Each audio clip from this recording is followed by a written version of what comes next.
Byron Donalds, one of the up-and-coming stars of the House GOP caucus and apparently a fan of strange woke clown world torture, decided to appear on Joy Reid's show on MSNBC, The Reid Out. This took place on Tuesday evening. I'm only half joking about the torture stuff, as I think Donalds, all things considered, handled himself quite well.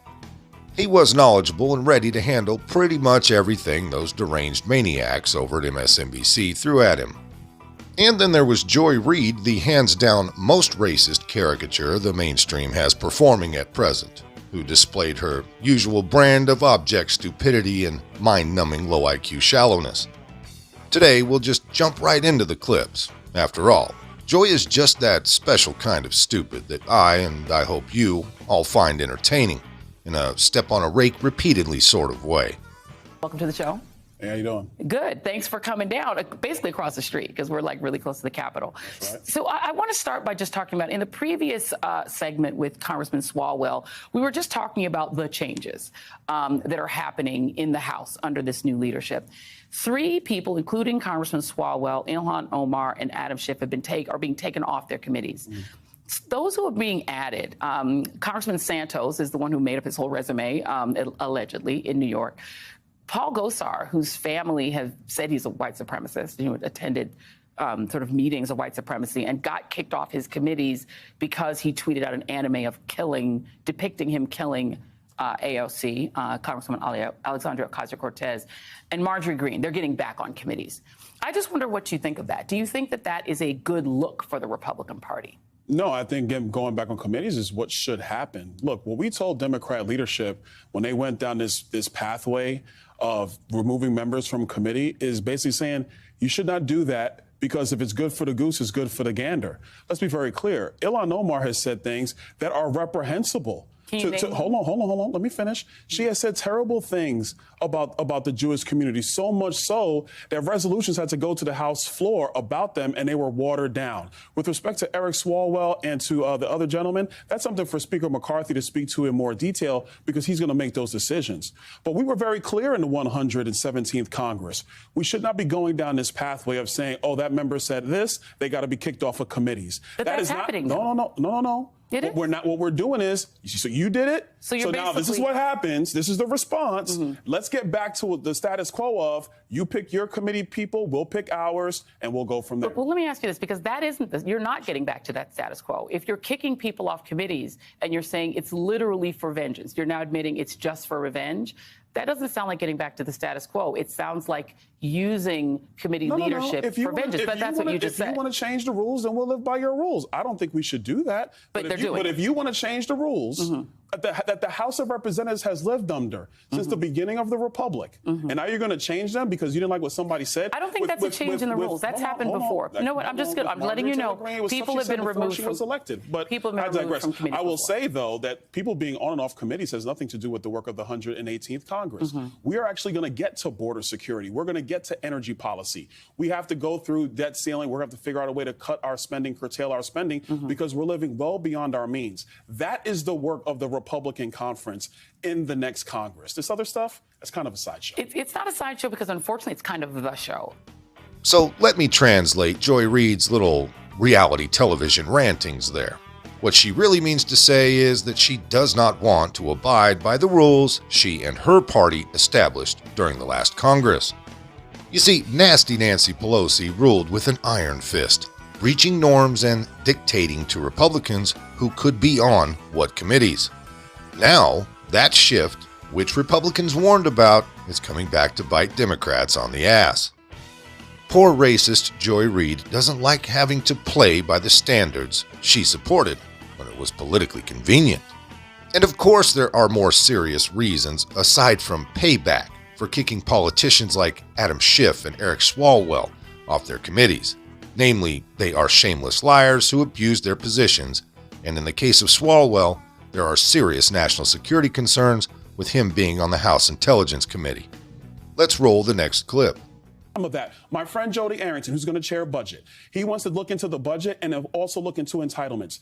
Do you know that Social Security is going to be insolvent in 2035? It is not going to be. That is not true. That is actually not true. No, it's actually not true. Now, Joy, it's actually not true. It's actually not. But it's actually not true. In the financial community, that's actually not true. That's actually not true. Will go insolvent. That's actually not true. Those are the facts. That's not true. Should we not prepare for that? What the Republican Party and what the Tea Party have proposed is privatizing Social Security, which would actually subject Social Security to the whims of the market, which I don't think that people. That's not what they paid into. No, if you look at the returns of the S&P 500 since 2006, the returns of the S&P 500 since 2006. You're saying so you support privatizing Social Security? No, I want to explain to you. I am a financial professional. I'm securities licensed. Actually, I just lost my licenses because I'm not allowed to trade anymore because I'm a member of Congress. But let me assure you, if you look at the S&P 500 from 2006 until today, the growth rate in the S&P 500 would have more than taken care of Social Security, way more than the federal government has. And each time that you had a crash, it would subject people's Social Security funds to crash. Hold on a second. So let me just hold on a second. We're not going to have a whole long thing on Social Security,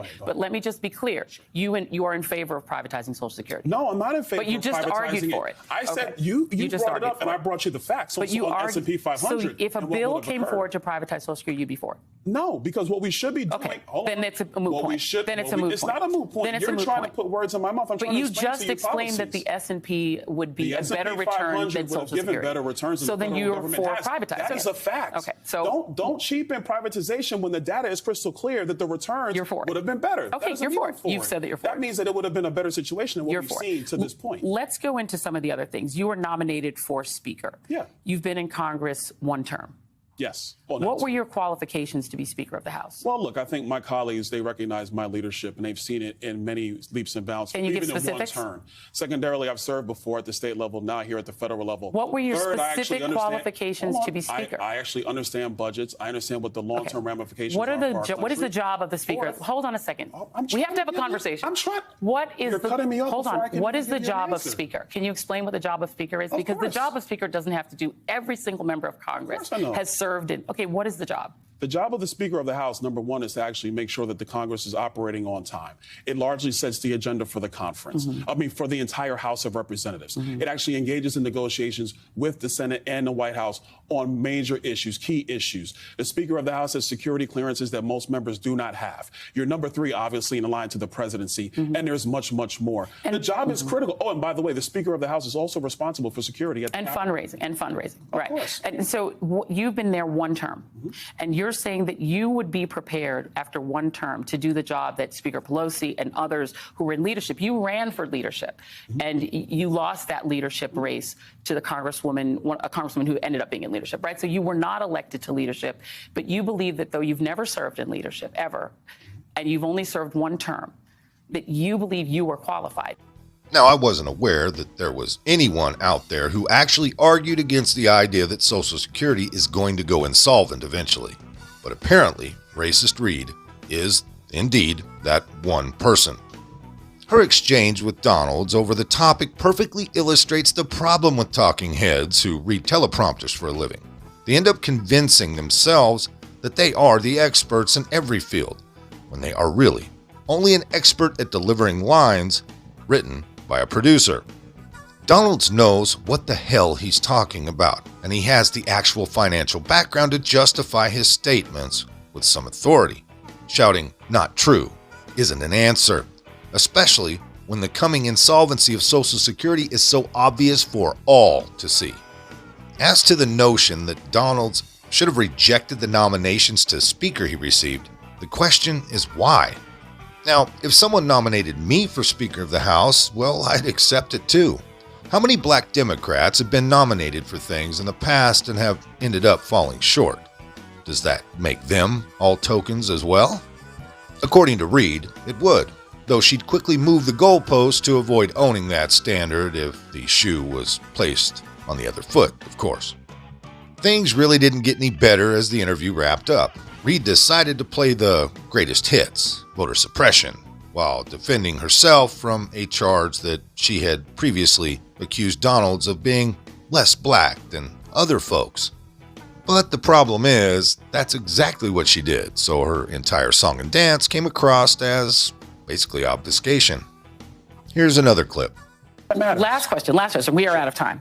I'm just going to go through a few of your voting record items because you've made some statements about me, about what I've said, and saying that I have tried to accuse you of being less black than other folks, which I think is an unfair statement, but that's fine. I'm going to go through some of your voting record. Right. You voted to reject the Arizona and Pennsylvania electors on January 6th. Right. Donald Trump himself has implied that that the reason that Pennsylvania was illegitimate is because of Philadelphia. That's a statement about African-American voters. Hold on a second. You don't believe that Donald Trump's rhetoric led to the storming of the Capitol, even though we've just had a January 6th commission that said it did. You said that you questioned the election itself. You voted against impeachment. You voted against creating an independent commission for the January 6th account. On voting laws, you defend voting laws that said getting rid of ballot harvesting is a good thing that we did. So you've defended the Florida voting laws. And you've actually laws in the country. The Florida voting laws? Florida election laws are the best election laws in the country. And go ask Arizona, go ask California, go ask New York. We do it the best. Okay, all right. And you've defended and actually have co-sponsored 2 pieces of legislation opposing critical race theory. What is critical race theory in your view? Oh, critical race theory actually comes from critical theory.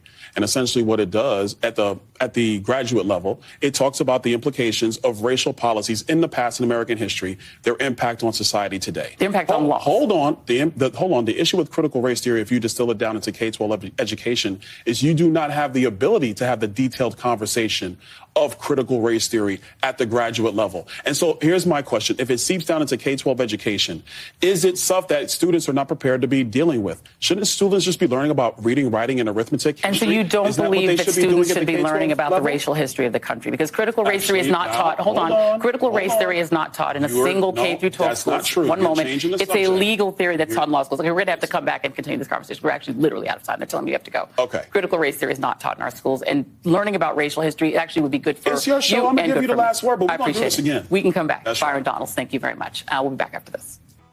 You know, watching that last one, I'm reminded that Reid is all flash and no substance. She clearly has her talking points down and knows how to get loud, but everything she says comes across as stale and devoid of reason. Donalds provides her with a correct definition of what critical race theory actually is, and Reid can only deflect to the ridiculous notion that it is the equivalent of teaching history. But you'll notice, in true leftist fashion, she contradicts herself by claiming that CRT isn't taught in K-12 schools. Not only is this false, but it's also a self-defeating argument. If it's not taught in schools, as Reid claims, then why is she worried about it being banned?